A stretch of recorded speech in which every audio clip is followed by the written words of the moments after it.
Guadeloupe, like Saint-Domingue, um, had its own slave revolt, so that its significance lies not only in um, serving notice to Dessalines and his followers that Napoleon was going to reimpose slavery. Uh, it has a history of a slave revolt in its own right, and in this presentation, I want to talk about that. Like Saint Domingue, Guadeloupe, an island archipelago in the eastern Caribbean Sea. You can see it's circled off to the right. Um, Haiti, once Saint Domingue is over on the extreme left. Guadeloupe produced sugar, the same as Saint Domingue, lots of it. I'll tell you how much lots of it means. France valued it so highly that in the 1763 Treaty of Paris that ended the 7 Years' War, called the French and Indian War in North America, it gave the British all of New France, which is to say Canada, the Ohio country, and a wide strip of land in the Mississippi River Valley, extending all the way to New Orleans, gave all of that to the British in exchange for the return of Guadeloupe, which the British had captured in the course of the war. Now, the French Revolution reached Guadeloupe in September 1789. The war between revolutionary France and Great Britain reached Guadeloupe 5 years later, when the British landed on the connected islands of Grande Terre and Basse Terre. Those are the biggest ones, kind of like a butterfly shape, and captured the port city of Basse Terre on April 22nd, 1794. Now, the National Convention, the government in France, dispatched a force to recapture the colony, naturally, because it was a source of such tremendous wealth. And not only to recapture the colony, but also to implement the abolition of slavery. In December 1794, this French force dislodged the British from Basse Terre with artillery, entered the city, and oh, by the way, installed the guillotine, just in case somebody needed to get beheaded. In 1802, Napoleon Bonaparte dispatched an expedition commanded by 32-year-old Antoine Richepanse with orders to reinstate both the pre-revolutionary government and slavery.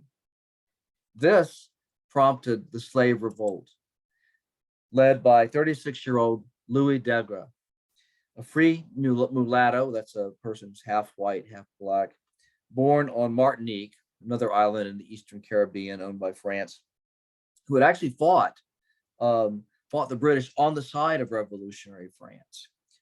But once Napoleon took power, Degre believed that Napoleon was a tyrant who had betrayed the revolution, and he didn't serve France after that. Richepanse quickly responded to the slave uprising, and he drove Degre and his followers into Fort St. Charles, that's shown here, which commanded the harbor of Basse Terre and was held by formerly enslaved Guadeloupeans. In fact, strictly speaking, this was not a slave revolt. It was a revolt by former slaves, freed slaves, to avoid re-enslavement.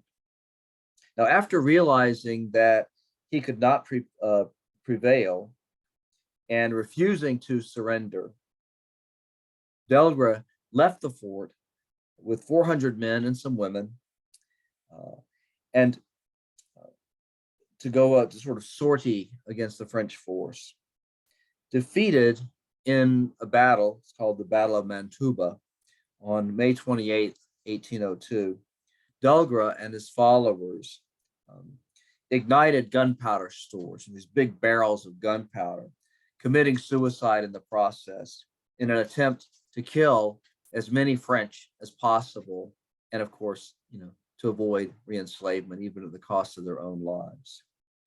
As in the rest of the French Empire, slavery returned to Guadeloupe, um, and was legal for another 46 years when when slavery was abolished for good in 1848, abolished by France for good. Today, Delgre is revered on Guadeloupe as a hero, not quite a national hero since the archipelago was still governed by France. He appears on statues and a Guadeloupean stamp showed here. And Fort St. Charles was renamed Fort Delgre in his honor. Richepas, who survived Delgre only by a few months, dying of yellow fever in September 1802, is memorialized by having his name inscribed on the Arc de Triomphe, along with the names of dozens of Napoleon's other commanders. Okay, well, this completes our second week's study of the Napoleonic Wars. As we've seen, they occurred far beyond Europe, even places that's unexpected as Haiti, Guadeloupe, as well as many others. And the Haitian Revolution serves as a reminder that although military history has for too long remained fixated on Europe and North America, it properly needs to extend its range to encompass the entire globe.